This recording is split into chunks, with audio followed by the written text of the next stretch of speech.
So everyone, welcome to another day of awesome FileMaker training. Today is a continuation of the conversation on building a parts system, dealing with the customers, understanding what they need. Yesterday was an important kind of a segue conversation where we talked about, we did some scripting to build the ability to bring in a whole parts, like a default set of parts that you would always need. And so it's more than one record, or like a bunch of records. So that's what we did yesterday. We scripted it. Margaret made some other adjustments. I have been working on it on my screen. As a reminder, support the channel. If you go to fmtrain.tv, Margaret, I can stop sharing here. We'll go back to yours real quick. Go to fmtrain.tv. When you go to fmtraining.tv, you start here. Then you scroll down, and then you see more amazing shit right here, which is great. The upcoming schedule. That's live FileMaker data out of a FileMaker database down here, right? Those vertical slices there, the schedule. If you scroll down a little more, then there's the part where you can support the channel. It also gets you additional higher level of access to me, essentially. So if you call and need help and you've got a problem, if I know you're one of our supporters, then that will automatically elevate my opinion of the tech support request. If you'll keep the lights on, then I make sure those people get extra special love and attention. All right, so let me go back and share mine real quick. So this is a copy of starting point 25. Once again, we've added this part stuff in here. If you go, basically the front end of this is what we're going to be playing with today. And so the part section is new here. What we're doing, we're going to cover this real quick, and then we're going to write some scripts on this. And I'm going to ask Margaret if she's written some scripts on this. And when I ask you the question, Margaret, it's a yes or a no. Okay, Yes. so just so I'm not going to try to litigate where you're at with certain things on the live stream. So if you haven't built something, then we will build it with the audience. So yesterday we built this process where I'm on this right here, and I want to, these don't have to be, you could have a new record or whatever, but there was basically, we hard coded it. So we had a button that we could load from a catalog. So if this is a project we're doing, we know that these 5 or 10 or 12 things we're going to need for the project. We know we need them. The customer has to pay for them. Okay. Yesterday we hard coded it to a specific library to get through it, but Margaret, according to her, she finished this so you can select like the Houthi pirate parts kit. So if you're going on a Houthi trip to suppress suppress the Houthi pirates, and you might need the parts kit to go with it. So what I'm gonna do is I'm gonna select this right here. So if I select this one, I'm gonna get all whatever parts are part of this pre-built library right here. And you're like, well, how do I know what parts are in here? Normally you would know that you want this or you would want this. If you want to drill down to see what's in the parts kit, that would be another button we would put here, right? I'm going to press this button right here. And if Margaret built it correctly, we're going to see whatever was part of that parts kit get added over here automatically. So I don't have to do any data entry. Okay. We scripted this yesterday. We did all this yesterday. So 1, 2, 3, click. A little bit of a delay. Look at that. So these were the couple records that I had there. And then I had Those last four are the ones for the Houthi parts yeah, kit. these are the Houthi parts kit right here. They're in here. Yes. So then you would say, because you're a diligent worker, you'd say, well, we need 3 of these, I need 2 of these, and I need 5 of these, and I need 6 of these or something, whatever, right? And then what happens is that you and this is going to get to where we have workflow issues or how we have to script this with workflow. What I'm going to do is I'm going to take this button right here. I'm going to duplicate this button. What I'm going to do is I'm going to show fewer records over here. I'm creating room for myself so I can build out. What I'm going to do, a lot of times when you're building stuff, you have a lot of this in your head, and maybe you mapped it out, and we haven't had a chance to really look at balsamic mockups, although that product's changed quite a bit, Margaret. It's not nearly as easy as it used to be. Ah, It used to be really simple, and now it's almost like working in FileMaker. And if I wanted something that, I mean, FileMaker is easy to work on, but if you're just trying to sketch out your ideas, you need something that won't get in your way at all, right? If that makes any sense to anyone, you want a tool that's as flexible as a pen and a piece of paper. And to be honest with you, most software people can't build it like that. It's just not in their wheelhouse. Every software person makes it too hard.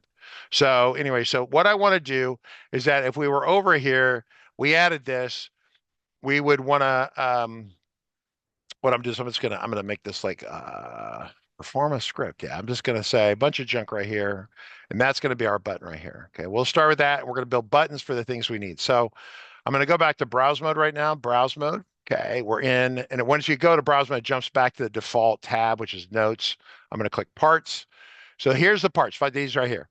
The next thing you would have is that you would do this in the shop floor, and then two things are going to happen. You're going to ask the parts person to request go pick them out of the warehouse. Remember how we had said the warehouse is upstairs? Go pick them out of the warehouse, put them in a box, bring them back to us because we need them like tomorrow, the day after. So that person has time. So I'm going to say request parts, and I'm not building this right now, but I'm just getting this out here. So we start if we build things, this helps remind us that this is the workflow we have to support. Request parts manager pull pull for project. Let's just say for project. So all this is going to be is that it's going to be an email or something or an SMS or something that goes to them on this order and says, hey, by the way, we need you to, let me fix that real quick. I'm going to go back here. I'm going to hit, this is the tab control. I'm going to double click it. I'm going to, oh, it's locked. Let me click on it. Click again. Hello, click on the parts. See the X, it's locked. I'm going to tell it to unlock. Double click it again. I'm going to say the default tab is going to be parts at the front. Okay. I'm going to say, okay. I'm going to go to browse mode. Now starts at parts. I want to press a button. And once again, I just built the button to remind us we need this. But the idea is to request a parts manager to go pull these. And ideally, if everything was great in life, this person would go and do something like this, right? And then and they would put these in here and you get a box and all these would be in there. Okay. Okay. So basically we don't need any, right? At this point, all of it. In fact, you could take these and the zero right here is like kind of redundant, like quantity still needed. We don't need to know that zero is still needed because that's kind of common sense almost, right? So I'm going to click over here and go quantity still needed. I'm going to click on this and I'm going to tell it that if it's layout mode, right pane, right panel, the right pane. So right pane, this is the right pane, right side here. Right panel is the data panel. Scroll down. I hit, let me see. Let's just see on this. What options do I have? General format. Let's see. Decimal. Guess we could do decimal. Just try this. Do not display of zero. That's what I'm looking for. That's what I was looking for. So I said set it for a decimal. Number of decimals fixed to be zero. Okay, so so decimal, but no decimals, and don't display if it's a zero. Back to browse mode. See if that fixes that. It does. So now it'll only show up, say that she finds 3 over here. Okay. And what'll happen? So this is kind of, there's 2 workflows. One is that you're going to request it, then or the parts person's going to request it, then the parts manager people are going to pull what they have, and then you have the still two outstanding. They're still needed. And then the note from the parts manager will say, ordered with this day, or just say, let's say ordered. They didn't care when it was ordered. Really, ETA is tomorrow, whatever tomorrow is. So it'd be 5/22/25. Okay. Yes. So then of course, oh, hang on. Those are the same fields. Scroll to the right. It's really hard doing this with such a small window. I'm going to make this smaller. So I'm going to double click this. It says notes from parts manager. There we go. Okay, on that, go to browse mode. So, and then of course you're like, well, I can't read this. It's not, it's not enough, space in here. You might, and I have to talk to the customer about this. You might make the font, you might have to make it like 2 lines high. You might do both of these like that, probably like these notes things here. You could make them larger, but then it gets unwieldy, right? And then they can come down here. And then also there's a big merge. There's a big area in here of a buffer. See how, I don't know if you guys folks can see in here. There's see that space underneath there, that white space. That is padded, right? That's padding, right? And CSS padding. So Claris does this. They pad everything like padded 8 pixels. They waste all the space. And it's fine. It's every personal preference. This is how there comes by default, or the way Nick set it by default. I'm just going to set 1 on the top, and I'm going to set the rest of these to 0. And that way I get the maximum amount of space in here. So if they write a book, I'm prepared. The other thing I want to do is I want it to be a line text. I want it centered left to right. I also want it centered top to bottom. Okay. So then I press browse over here, and it's still not quite good enough. Another thing I could do, and I don't know if this shows up in Windows or not. Some of you Windows people could check this out. You can also select a different font. You could say font, Arial. You need like a narrow, like an Arial narrow or a Helvetica narrow. Let me see. Do we have a Helvetica narrow? Do I have a There narrow? was an Arial narrow up there, but I There don't know. was? I didn't see Yes. that. I went right by that font, Arial. Go Oh, down. there it is. Regular. Let's try that. All right. So now you're like, well, I don't like that. Whatever. If you want it bigger, you're bigger. This is really customer preference. So now they're telling you that you still, this one over here, is we start like probably wanting to color code this, still needed. That needs to be like bold with a color on it or some damn thing like that. So, so we still need two, and that was ordered. Okay. So then they started laying some of their inside baseball terminology on me. And they said, well, it might be note to parts manager, it's AOG. And is that like, what was the gal's name? It's OG. What's it? COG, RG. What's the Alicia AOC? Is that like Alicia Cortez? And I'm like, is that all about Gonzalez? I don't know what AOG is. They go, that means the aircraft is on the ground. I said, well, it's on the ground because the pilot's sleeping. They go, no, it's broken. The mechanics is stuck on the ground because the mechanics need a part. So this is like bad juju right here. If you see AOG, that means your ass is on the ground, is what that really should stand for. So, Margaret, Yes. this is the part where you get more involved. So the Okay. issue is that we want to be able now for this customer here, we're not going to manage their inventory for them in FileMaker, but for the purpose of this demo, it makes sense that we would manage the inventory. And the rub is that the quantity used so far is really what should be pulled out. We needed 5. We've used 3 so far. So if we have the Mikey Mike model 457093, we would say that this 3 should come off the total available inventory. So what I'm going to do is we're all going to explore this together right now. And Margaret was like, how do I do this? Margaret wasn't shy. I said, Margaret, you did this the other day. You need a script checker. Because normally what you would do is that you'd have a deal here and it would be a relational connection. You would run a total and things like that. We want the inventory management to be spontaneous and real time, if that makes any sense. Spontaneous and real time. So what we're going to end up doing is going pop a new window, and we want to be scripted and not based upon a calculation field. Remember, calculations take a while to update. We don't want that. So I'm going to go back to home. I'm going to go back to part library. So we're going to assume that there is an inventory Yeah, that would be down where the here. master inventory should be. Yeah. So then here we go. Quantity and stock. Okay. So there's the Mikey Mike stimulator. Now, so we're going to order 12,000 before the tariffs. Otherwise, the stimulators are going to price themselves out of business. It's 12 volts. It's all good to go. Max power, that kind of thing. So we have 12,000 of them on, and they've come in a Connex box, a big container box, Connex box. We have 12,000. So if we're over here and we use 3 of them on this, on the logo redesign project, we need stimulators for the logo for the art team to make them do better art or whatever. We need 3. So we need to deduct that. So the trick is, at what point should this number be deducted?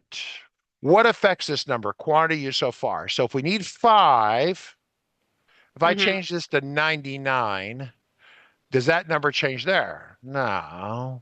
It says the shop pulled 3. We went upstairs ourselves, say we're mechanics, which is kind of the job I'm at when I'm here doing the helicopter stuff. You've got 2, so the upstairs, the parts people pulled 3, gave it to the box. We found 2 ourselves. Now, whether this happened first or that happened, doesn't matter. The total 5 has been, we have 5 of these in our hands. We have 5 Mikey Mike stimulators. Okay. So if we change this number or this number would be updated. And then we would want to grab that number and then run over here and remove it. And then we want to do a log entry somehow about how that happened, right? Because you're going to come back in here and you have 11,990. And you'd be like, what happened? 97? How many did we have? Did we sell? Be 95, wouldn't it? No. Okay. Because there's 5 total that would be used. Oh, the 5 total? Yeah, then it'd be 95, right? There you go. So that's what you'd have. You're like, hey, where'd those 5 go? The system shows 5. And of course, that's where like a little bit of audit trail comes in. So we'll do that at the end if we have time. It's pretty straightforward. You can do it a bunch of different ways.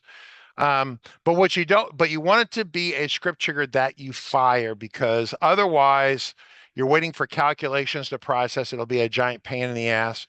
And so the trick is that what I want to do is if this fires or this fires, I want this to be refreshed and totaled. Okay. And, um, and so we have to look at the script triggers that we have for this. Now, sometimes picking the correct script trigger is a problem. Sometimes it's easy to do.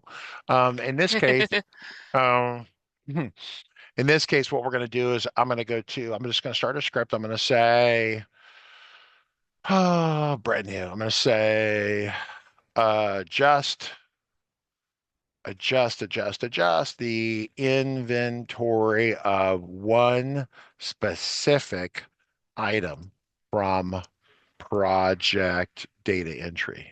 Okay, that makes sense. So we're going to start over here and we're going to go over here. We're going to adjust that number and come back. Okay, great. So what I'm going to do is that's our script. I'm going to come down here. And so we're going to be on this field when it fires, right? So what we want to do is we're going to look at the script triggers that we have available to us. So if I have quantity pulled by parts, we'll just work on this one first. I right click it. I say script triggers. I have on object enter. Now that's when you get into it. On object keystroke. Well, that's kind of good, except that they haven't necessarily decided yet. And what if they're entering a 2-digit number? Say that they're going to pull apart, and I don't think these guys down here use it that much, but quarts of oil, like they put quarts of oil. Some of these aircraft take more than 9 quarts of oil. Like the UH-1, the Huey that's in here took 20 some odd, 30 some odd quarts of oil. I can't remember what it was, a big ass number. So if you're trying to type 25 and the script fires when you hit 2, you're screwed. So this won't work. Object modify might work. On object validate, on object save might work. On object exit will fire, right? Will fire potentially. The rub is with this is that you need to have this is one of those deals that we really have to have a before and after, right? Because the number could go up or it could go down, right? Right? Yeah. Think about Well, this. in that case, wouldn't you want to pull it off the total? So like you don't try to like count each number being pulled by the parts or pulled by the shop. You just want the one that the total agrees upon, since it's the one that would be finished. I don't even know if what I'm saying makes sense. This is the number. Say we start with this number right here. Yeah. And I come over here and we put 5 in and it goes down to, let's make it a more reasonable number. Say we have 20. Okay. Okay. But I would never buy 20 of anything from China in a Connex box. It's just a waste. So you know, a whole bunch. So you have 20. You exit, you click out of here, or click out of one of these, you change it. So let's just say this will be 4 and 1. So we fire a script trigger right here. The total is 5.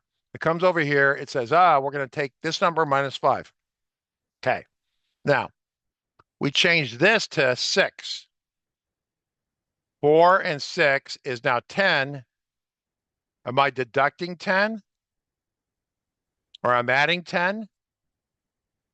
Oh, I see what you mean. And that's a big I didn't even think about that. Okay.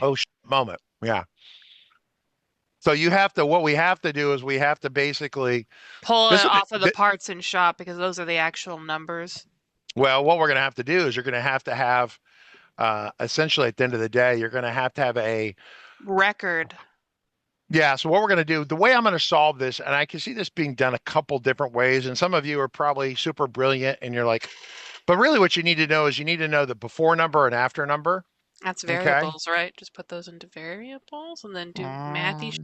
No, but if you have, okay, so if this is a before number here, forget about the shop pool, because we're just going to work on this one right here. Yeah. This one right here. So we need the, if I go to, if people have questions, you need to ask the question, please. But we have the quantity, is it parts is the first one? Parts pulled? Parts pulled. Yeah. So parts pulled, I'm going to say original. Change.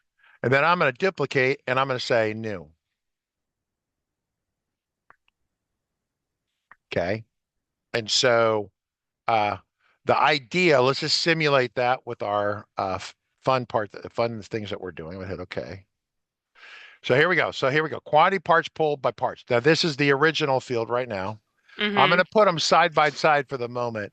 What I'm also going to do, oh, damn it. Okay, this is why this was locked. I'm going to go ahead and click on it once and lock it. And it doesn't mean I can't change stuff inside. It just means I can't move it around by accident. Oh, I didn't lock it. Let me see. Oh, parts, click. Oh, that's locked. Okay, great. So then I can come over here. Ah, okay. Oh, there's I'm gonna lock. layers. Yeah, I'm gonna lock that one too. Okay, here we go. Try this again. There we go. So what I want to do is I'm going to grab all these and I'm just going to move them out of the way because I don't want it to be in the way. So this is what we're all focused on. Once we have this managed, then we can replicate it for the second field here. Be pretty easy. Duplicate. Oops.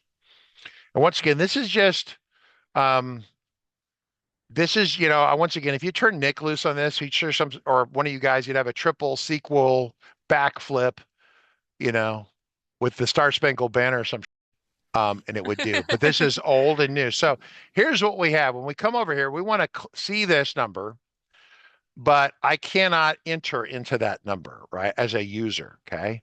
But let's say what we want to do is just simulate this. I have 4, and I click, and I think I'm typing on top of that. I want it to be 5, okay, for whatever reason. Okay. I click out, the script runs, it sees that we added one. So it takes one and puts that against. Then it comes back after it does the balance. It comes back over here and does that. Oh, okay. That makes sense. Now there's some subtlety in this because what you're going to do is you're going to stack them. You could say old and new on that, but most people will understand that or whatever. They'll think you're a smart enough developer to figure this out. So what you could do is you could put this one. So where's this one at? Let's go to this is the object stacking. So this one is there, and this one, no, that's the portal. This one is here, and that one's higher up on it. Okay, so if I put this one on top, and I let's see. So I'm gonna give it a fill of orange because Margaret loves orange so much. So I got a browse mode. So there's 5. Over here is going to be 7. Okay, great. Okay, so that's on top. So, but what I want to do is I want to,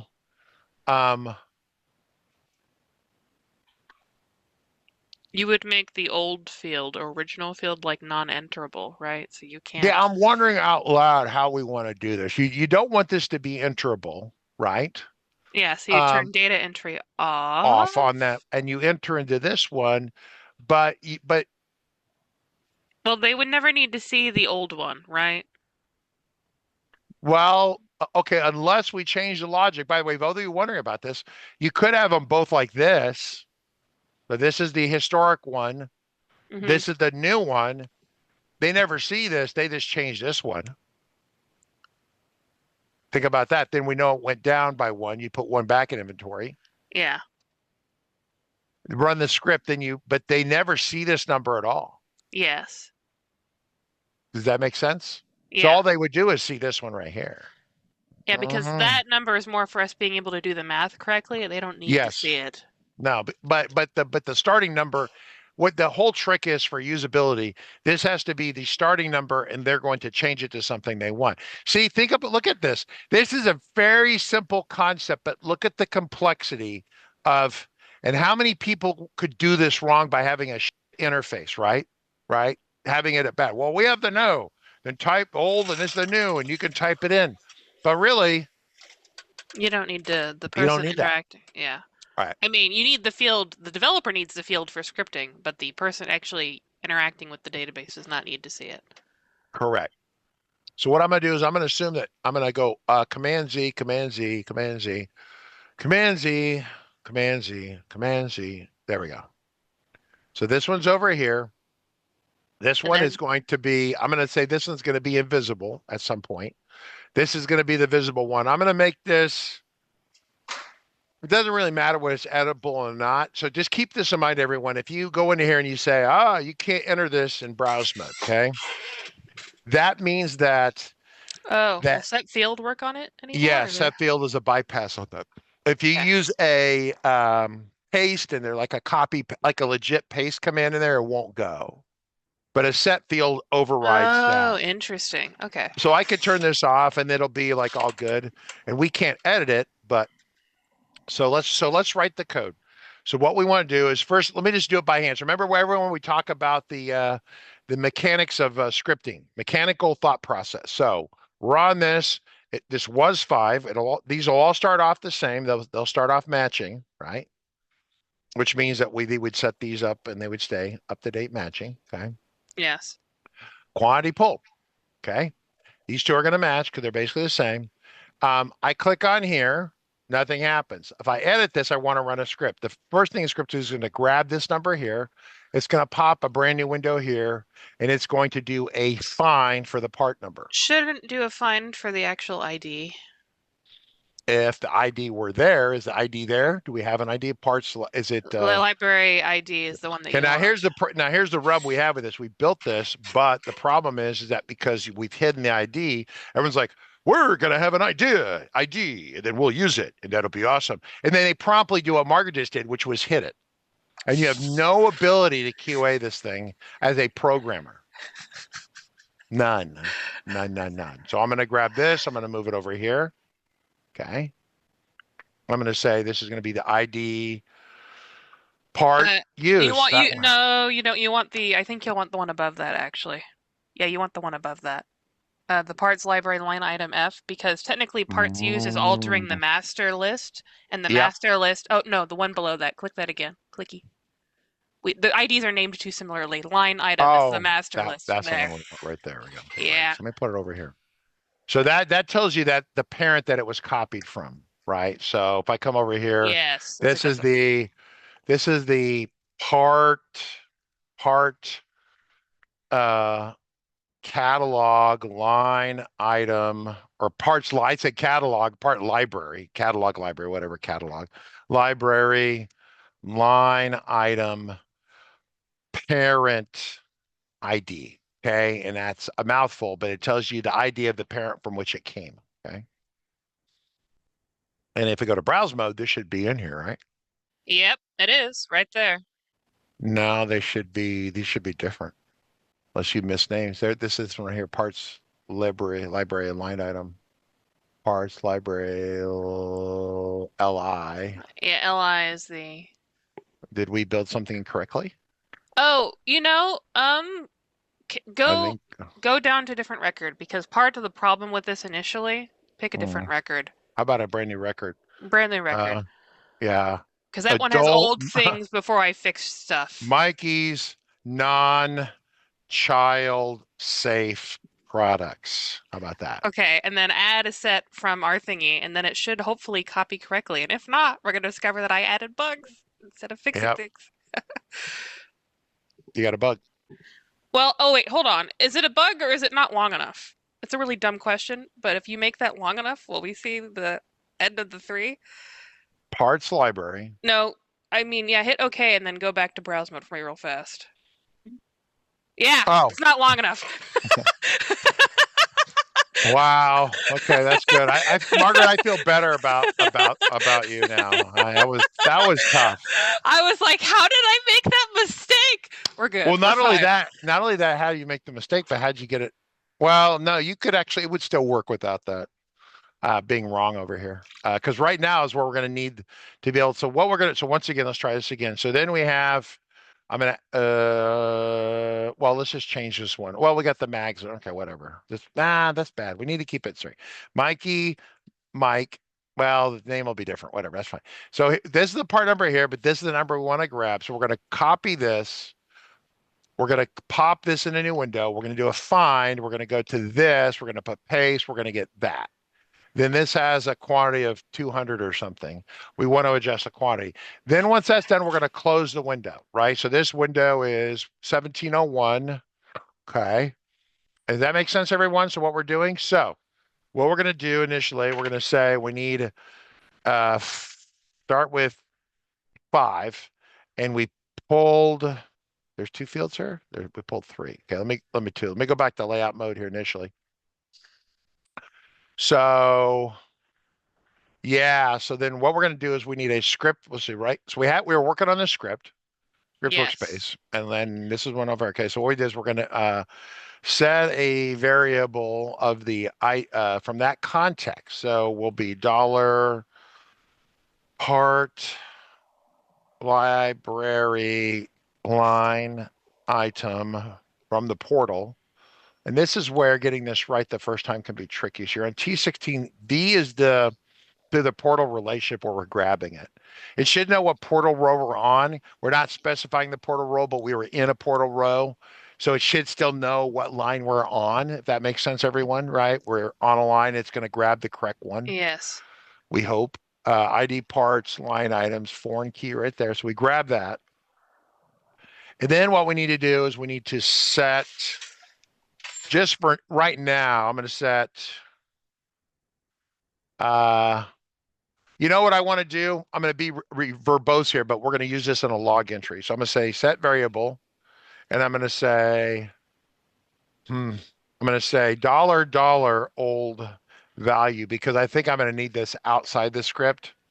Part Oh. quantity old value, and I'm going to specify that to be the T16 Victor parts on project. That's the portal. I need the quantity part pull original. I guess we can call that original. And I'm not gonna say old, I'll call it original right here. Keep the same term, not original. It's really old and new values, but original Hmm. and new value. I'm gonna say okay. I'm gonna duplicate this. I'm gonna say new value. And you're like, well, you could just do the math, but I want to preserve this so I can say that on this date and time, this item was changed from this value to this value by so and so. Hmm. Yeah. So we want to go and do that. T16V. We don't have any questions yet. People are really Oh no, bored. people have been talking. I've just all been very engrossed in making sure that I've not been making bugs. Uh, No, do we have questions? Yeah, go ahead. we do have comments.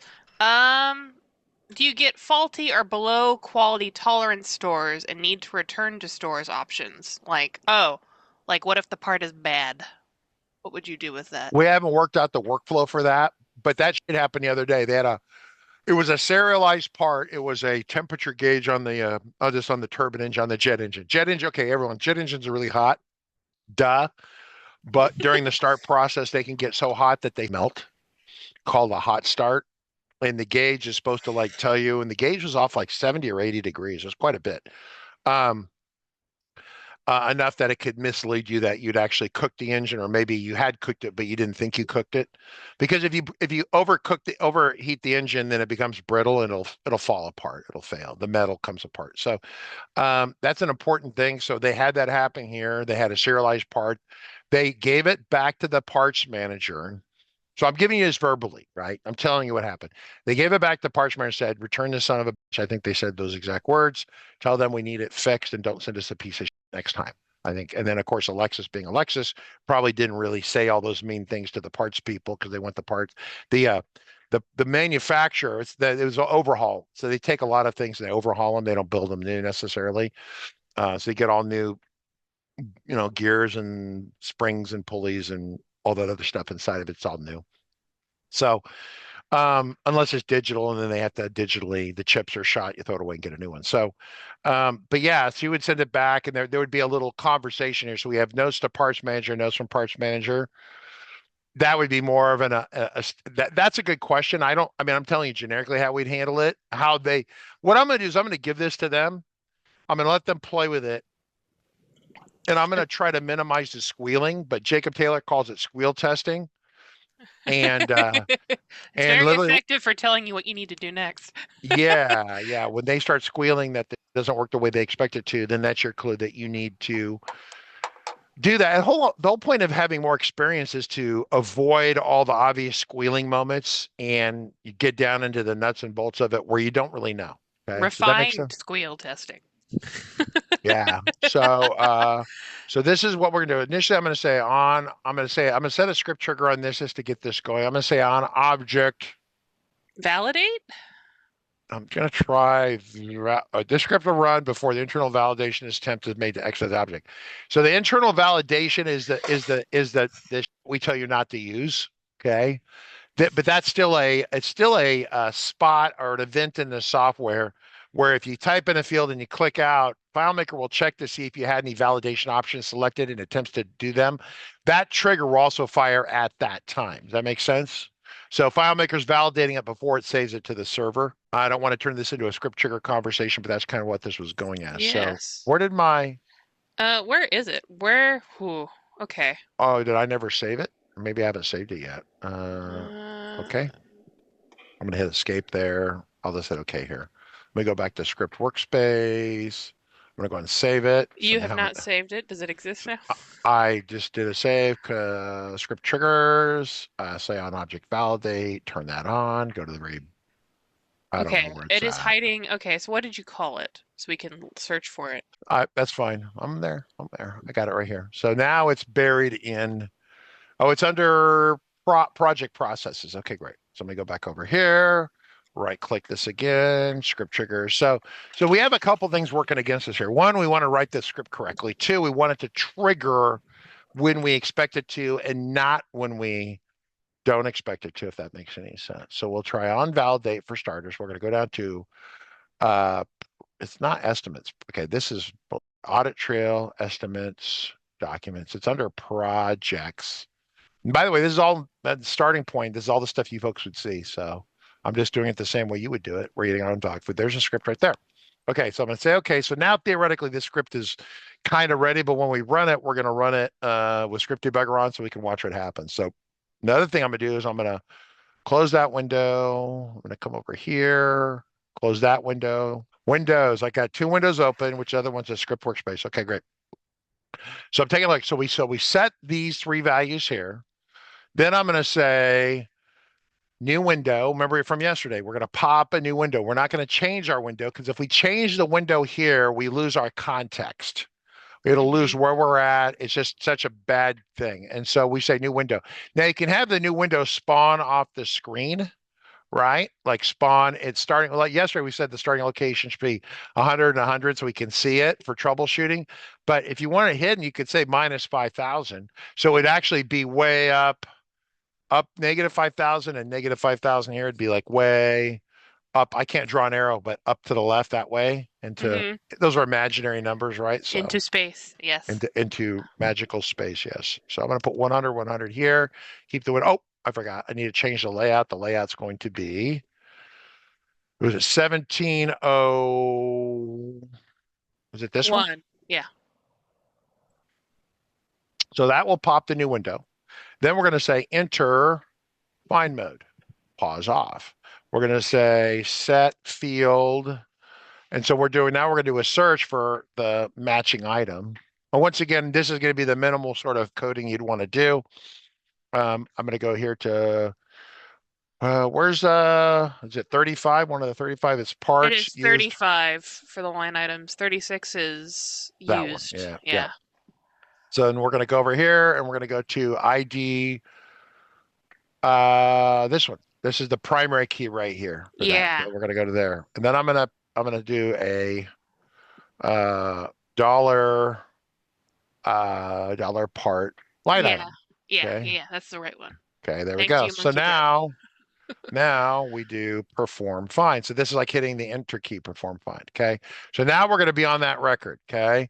Then what we want to do is we want to do some math on the record. So we're going to say set field. I'm going to click on that. The target field is going to be, once again, we're working in 35 here. That was interesting. I don't know how I managed to do it. That was a trick. I don't know how I managed to do that. Let me try that again. Target. Okay. Huh. Is that MBS? Because the MBS is doing weird stuff in the top right corner, if you notice. Okay, all I know is I clicked. See, it's tracking that you should be on this last table occurrence. Click to pick it. Clicky. That's Christian Schmidt being cool. What that is. Oh, Christian Schmidt's a badass. That guy's so awesome. Because otherwise, remember, we were sitting there going, "Oh, we're going to scroll and scroll and scroll and scroll and scroll and scroll." No, I went the wrong way. Scroll and scroll and scroll. Or you can just hit the button and it brings you here. That was awesome. Y'all should All get it is, MBS if you don't have it it's already. $1.26 per user per month, and just go buy it for yourself or whatever. Oh, that was really great. All right, set field. Sorry, I was all excited. We're trying to do the math. Were we going to do the math? The Quantity and quantity in stock. stock. Yeah. Okay, so what we're going to do with the quantity and stock, we're going to start with the original quantity and stock. Oop. Did it do it up here too? No, it No. didn't. It didn't understand the context of that. We're going to go back 35 down here. 35 down here, and I go quantity in stock. So we're going to start with that. And then we're going to add it to, I'm going to do the dollar original. Is this going to work? We're going to have to test this to see if this is not going to do. New. Okay, there we go. So then, so what we do is we take the new value, we minus it the old, the difference of the two, and we add that. But it could be a negative number. Yeah, well, it should automatically turn into subtraction if it's a negative number, right? I assume. Yeah, it should. So let's just see what happens here. So start off with Did you this. So I save got my that? Did you script, save that? save script, save script, save script. Okay, then I'm gonna come over here and I'm gonna pop up the script debugger, our friend. And I'm not gonna look at the data viewer because I'm pretty sure we're not gonna have too many problems with that. I do for shits and giggles, I want to make sure that if we pop the new window, oh God, display.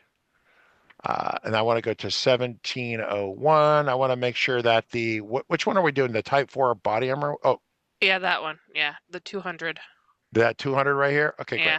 So I'm going to leave that here. I'm going to close this because this would be the state you'd be in. You'd be over here and you'd go, come over here. I need 7, but we found, or the parts person pulled 3 for us. Now I'm going to, when I, if I, I'm going to, first I'm going to hit the tab key on my keyboard. We're going to see if it fires script. 1, 2, 3, tab, fires a script. Okay, that's good. Step, step, step. New window, right, everyone? Find the one record. Now this is also where you code this to be more robust. You code it if you had more than one record. No records, one record, whatever. Enter find mode, stick the value in there, perform the find, one record. Now the current quantity in stock Oh, is why? 0 Why is it? because Oh, we got the wrong one. We're on type 4 body armor. whoops. Did we edit type 4 body armor? I guess we did. We did. So now we're going to, but we have 3, so it should go to -3, right? 1, 2, 3 down. It worked. Nice. Now what you do, you say close the window, okay? So that was pretty good. So now we want to do is we want to that now that very important. Okay. So now we have to finish this because there's some housekeeping we got to do. Then we would say close window. Okay. And so let's see. I'm gonna put You'd want to set the. yeah, hang on here. What I'm gonna do is I'm gonna say find pair int part in the library line items and update quantity in a new window. Okay, I know that's kind of thrown together. They come down here. We're going to close the window. Now we're going to update the old original. It's original and new quantity values, right? Right. So we have to go Yes. here. Then we're going to say the set field, set field. And this is going to now it's 16 Victor's where we're going to be, 16 Victor. And then we're going to say order original, order We want to new. take the new and make it the original. Yeah, we want to take that one, and then we want to stick. we could get it off the other value. I'm just gonna pop it off out of the variable. New New value. value. There we Yeah. go. We got that. So that sets that one. And then we take the new and we set it to nothing, right? We clear it out. Well, we don't want to necessarily clear it up because that's one they'll be seeing, right? Oh, that's right. This is so it has to be the same one again. Yes. Although it's got its new value. It's already in the new value, so you don't need to mess with it at all. So the only one you need to change is the original. If you can see me thinking over here, I'm trying to think why that might be bad, and I'm gaming it out in my head. I'm like, I suspect that there's a edge case where that's a bad idea, but we're just gonna Let that go. let it go. Well, basically, if it can't do the inventory fix, it shouldn't do this part. So for some reason, it tries to adjust the original inventory and it failed for some reason. It shouldn't come back here and adjust. In fact, it should come back here and undo your edit. Think about it. Say for some reason. But why would it fail to adjust? Because like the They inventory can't find. Who knows, man? I mean, like, okay, you got a bunch of mechanics who deal with paper who are going to do computers. They'll find new bugs. Okay, what I'm going to do is I'm going to comment it out and say, well, if the inventory update process worked successfully, not sure why it might fail, but we're all going to discover that together, then the new value should be left alone because it is already correct. Okay. And then, so we do that. So I'll save this. All right, so let's try this again. So what I'm going to do is I'm going to save this. I'm going to go over to the pop a new window real quick. I'm going to go to that layout. I'm going to, it'll pop a new window, but I'm going to have another window open anyway, so we can start with this. So let's say 200. That seemed to work okay. Okay. I'm going to put this kind of up out of the way so we can keep an eye on what's going on up here, if that makes any sense for any of you.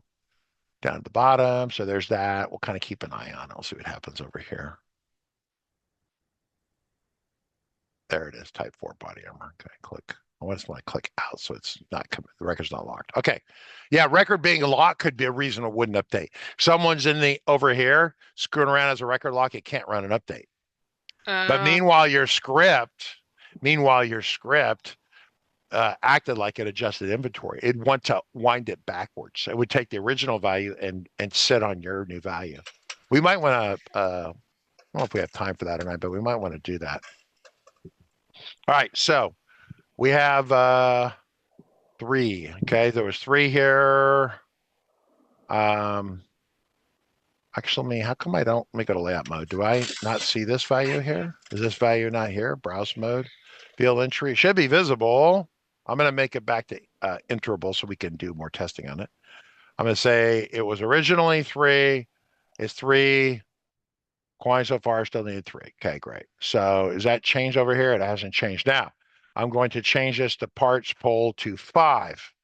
So that's a negative deficit of 2. I'm going to tab 1, 2, 3 tab. Look at that. And it jumped to the next spot and it deducted right there. It deducted 2. That's what I did. I went from I had 3, I went to 5. Now, okay. I'm going to go negative. I want to go down to 1. And I'm going to click down here. 1, 2, 3, click down here. Working pretty good. Now, here's the part. I'm over here and I've changed this to, I just did here and I'm going to put a 2 in here and I'm going to come back. It shouldn't change anything over here because these are these are parts that are being used on specific But this is being projects. locked. This is locked. And we're doing a lock test. Yes. Okay. I got confused. So now you're going to pull 5, which means it should go down by 4. 5 tab. Okay. It's throwing error because we didn't error capture on it. We didn't error capture. Okay. Yeah. So then it took it and it didn't adjust. So now we have our software. I guess we could do like that specific error and so if you get this specific error exit script or whatever or Well, yeah. I mean, basically, you want to make sure that the record. So here's the places where you're going to fail in the script, right? To be clear, let's just talk about the obvious where you're going to fail. Okay, one is that you're going to fail right here. So we're going to set. Let's just set error capture on. Okay, new window. We're going to do that. Perform find if um hmm, if uh, if let's just say if get or get what you could just say. I always say last error because I know the error number for some of these 401 is a found set that didn't work. If you can't find any, there's no match at all, then what you're going to do is you're going to close the window. And then what you're going to do is you're going to basically you would we want to take your new value and set it back and set it back. So the new value is not allowed to continue to live. That makes sense. We come back over here and we're going to take the new value and we're going to put it back to the old value. We're going to say, and then we're going to throw a dialogue saying, you know, dear so and so, you suck. Okay, so then show custom dialogue. Okay, right? Unable to update inventory your chain. Okay, let me see. Copy, cut, paste. Your uh, quantity change has been uh, canceled. I'm going to use the word canceled out. That has a Hmm. meaning here for these people that'll understand canceled out means. Yeah. Yeah, Tor, get rid of that. So then we're just going to do an exit script right here because we're done. Because we closed the window, we unwound the. Not sure where we'll be at in the portal. So that's an error condition there. Then we go down here before we do this set field. You can do a set field right here, and what you're looking to do is you're going to be checking to see. I'm going to duplicate this right here. I'm going to bring this down here. It's a I'm going to say if the last error is not members error 0 in FileMaker, it's different than other programming language. Error code 1 means there's no error, and FileMaker 0 means no error. So what I'm going to do here is I don't know all the codes that might come from this. There's a couple different ones. I'm going to say if it's um, not equal to 0, which means there's an error. I don't know what the error is, but there's an error. It was unable to run this. The set field is not going to run. Okay, it didn't run. I'm going to say this right here. I'm going to close the window. I'm going to come back here. I'm going to zero out that again. I'm going to show the same dialogue. Okay, one of these two dialogues. Okay, we'll just on this one, I'll just make a difference. I'll say record lock. Okay, on this one over here, I would say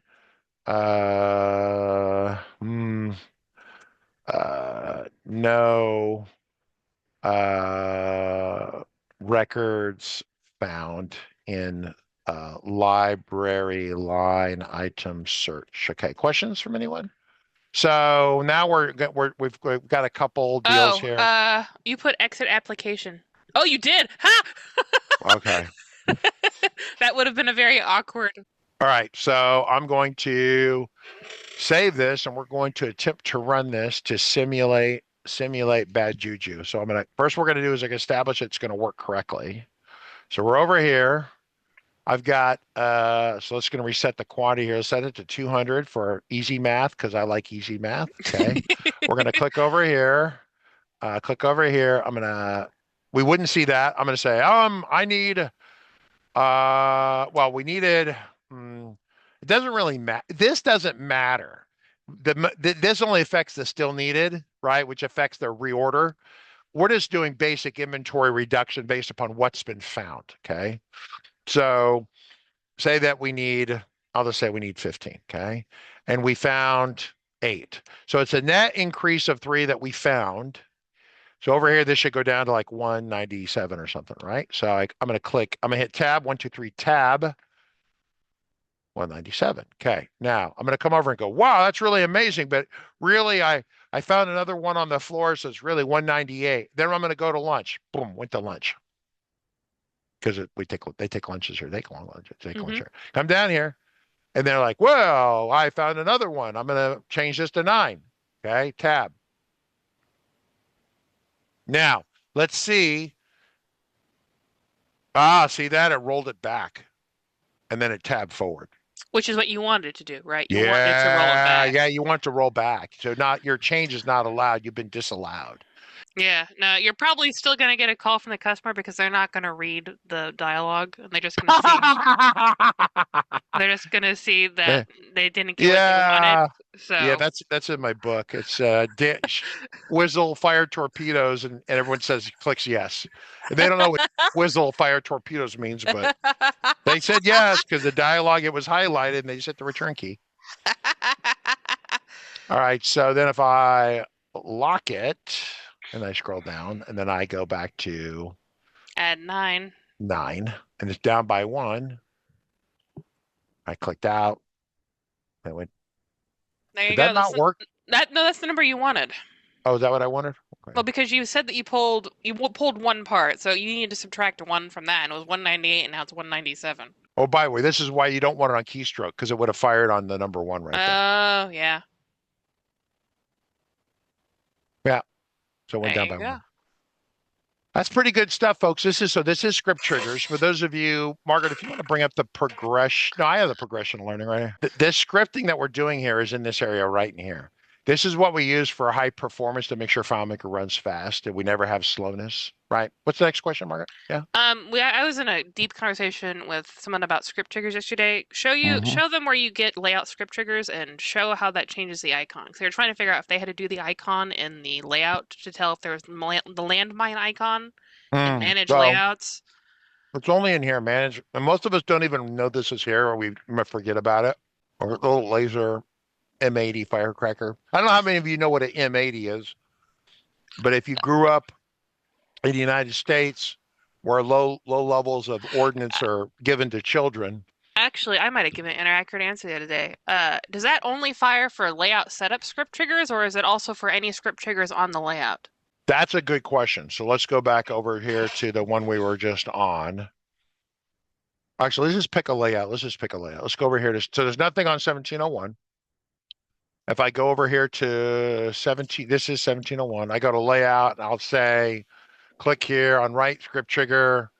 If you set trigger to on object, modify, it will change the status area. How about that?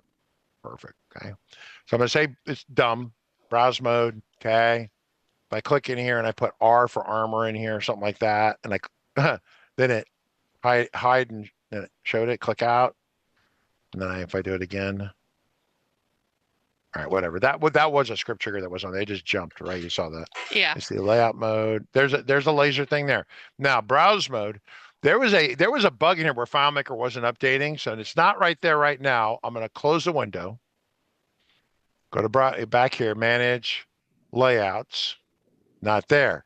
So then if I come over here and I go to layout and I say layout setup script triggers, which is really the other group. The script triggers are really in, for all practical purposes, 3 places. They're at the layout setup, on the object setup, and also on the file setup. So the file setup is over Oh, that's how you do startup scripts. Yeah. file options right here. So then you can set the startup. Oh, okay, it's mad about that. Yeah, startup script trigger. So here's the ones they apply to the whole file. Okay. So notice that didn't turn that on. So if I go over here, I go back to layout, layout setup. I need to turn on something dumb like on layout keystroke. It's going to show status toolbar or I don't know, run that script there. That'll be great. So now we have a trigger there. I'm going to go back to browse mode. Now, if I press any key, I'm going to press the R key, 1, 2, 3. And it throws a dialog. So it's really obnoxious.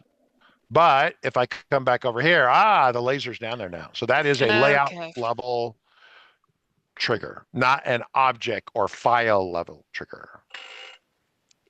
Okay. Okay. So there can still So be landmines on the layout sometimes if you didn't think about the field script triggers. yeah, yeah. Okay. So on the window, it's on the layout, it's also indicated at the bottom right corner, the layout body part. See that? That's the layout one, and that's the object one right there. Mm-hmm. So if I go here, I'm going to turn this. Oh, let's just turn the layout one off. Layout setup, turn off the layout trigger, just turn that off. When I clear this, that's going to go away. 1, 2, 3, it goes away. Also, it hasn't gone away over here. I'm going to close it. I'm going to reopen it and see if it refreshes layout. Oh, now it's staying there. Yeah, that's that bug we've had, Well, right? you didn't save the layout yet, like Oh, command oh, browse. oh, oh, oh, oh, thank you. Now it's gone. Thank you. Yeah, yeah, yeah. I forgot we had to Reminder, do that. reminder, everyone, that saving the layout, to save the layout, you have to go to browse mode, Yeah. and that saves it. So if you do a bunch of work in a layout, bunch of work, you work for hours on it, and your FileMaker crashes, you lost all your. Never mind that you have a crash file, or maybe you've got it on the server and it's protected. Unless you take a layout in layout mode and go back to browse mode, you haven't saved it. Haven't saved Jack Diddley squat. Okay. That's a pretty good conversation. So this is basic inventory. This is how you would manage inventory controls anywhere in a professional sort of way. This is how you do it. You uh, got to figure out what would cause the inventory to change. And then you'd also write a log entry to log the fact that the inventory was changed. In fact, Margaret, I'll let you do that okay. while everyone's off doing their own thing. So I'll say script triggers here. I'm going to turn off that one. Unwind my demo. Cool. Other questions?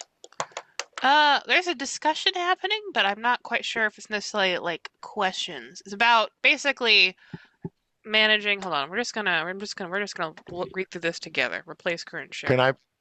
You have Okay. it's Discord, so actually you can Yeah. stay on yours. So All go right. So to what are we looking at here? Discussion on. scroll. It's Top Cat right here, Are and then you also building software to keep track of what is in stock? You need to keep track of the log minimum stock and notify a purchase party. Yeah. So in this demo, we're doing the basics here with Big Valley. They have other software that already manages their inventory. So what they are going to do in the near term is I'm going to close this window here. As they're over here, they're going to have a button up here or whatever. Like today they need 15, they only have 10, they still need 5. There's going to be an alert parts manager button there, and it's going to text them or SMS them or shoot them a Slack message or whatever. Um, and it's going to alert them that they need to take action on this part because if it's they might call up the company to get to confirm. Because remember, the parts people, their entire job is to make sure we don't give a where you got the part from. Just go get it. It's kind of the way the mechanics look at it. They don't care. I mean, it has to be certified, but really, at the end of the day, as long as it's an official certified part, it's in good shape and it's new or whatever. They don't give a if it came from a stork that dropped it off out in front of the building. They don't give it. They just want the parts person to deal with it, right? Perfect. So they say alert the parts manager. You can alert them for this whole thing, or maybe we'll alert them on an individual item. I haven't worked this out in terms of usability, but you're correct. So we're putting this quantity management in there for all of you so you can see this. They're not going to want this. What they'll do is as they say quantity used so far, this 10, they're going to find this item and go into their other system and adjust it. You're like, well, that's a lot of work. Trust me, these people have been on paper since the dawn of time. So this is a major upgrade. Once the FileMaker system is set and reliable, it's reliable now, but they're happy with where it's at. They don't want to add a lot of features to it. Then we would decide if they want to invest in us to do an API to have this go talk to, some sort of API call to call the other quantum system to say, hey, here's this part. We use 5 of these now, whatever, just adjust your inventory down by 5. uh, So yeah, it makes sense. So we're doing the inventory because a lot of people are here and they want to see us do the inventory control. But that's what this is, right? So now that you understand how mechanically we do this, now it's a big question about workflow. Like remember we talked about the parts folks go and get a parts and put them in a box. So the shop needs it, and they pull it. So this will happen or this will happen, and then those are the parts used so far. Then whatever's left over, if there's any, have to be ordered, which results notice the parts man. Remember we said AOG, not AOC. It's AOG means your aircraft is on the ground, it's not flying because there's a part we need, which means the part manager needs to order it, maximum FedEx overnight, warp speed, we need it immediately. And then they would say, oh yeah, it's ordered and it'll be here. ETA is tomorrow or something. So then and when the manager, the the mechanic comes back in, they can say, oh, the parts person has acted upon it. If the parts manager hasn't acted upon it, then that's where I don't want to be here when that happens, because then there's going to be a lot of unsavory unhappiness, because the mechanics want the part people to do their job. The parts people want the mechanics to do the paperwork. So a big part of this is automating it, making it simpler. But then also we have the human component to this, right? As people always say, everything goes perfect. What's the human component to cause an accident, or, something doesn't work smoothly? So that's a real thing. All right, everyone, I'm going to let you go. Thank you, everybody, for coming. I hope you have a lovely day today, and I will see you tomorrow. Awesome. Bye-bye, everybody.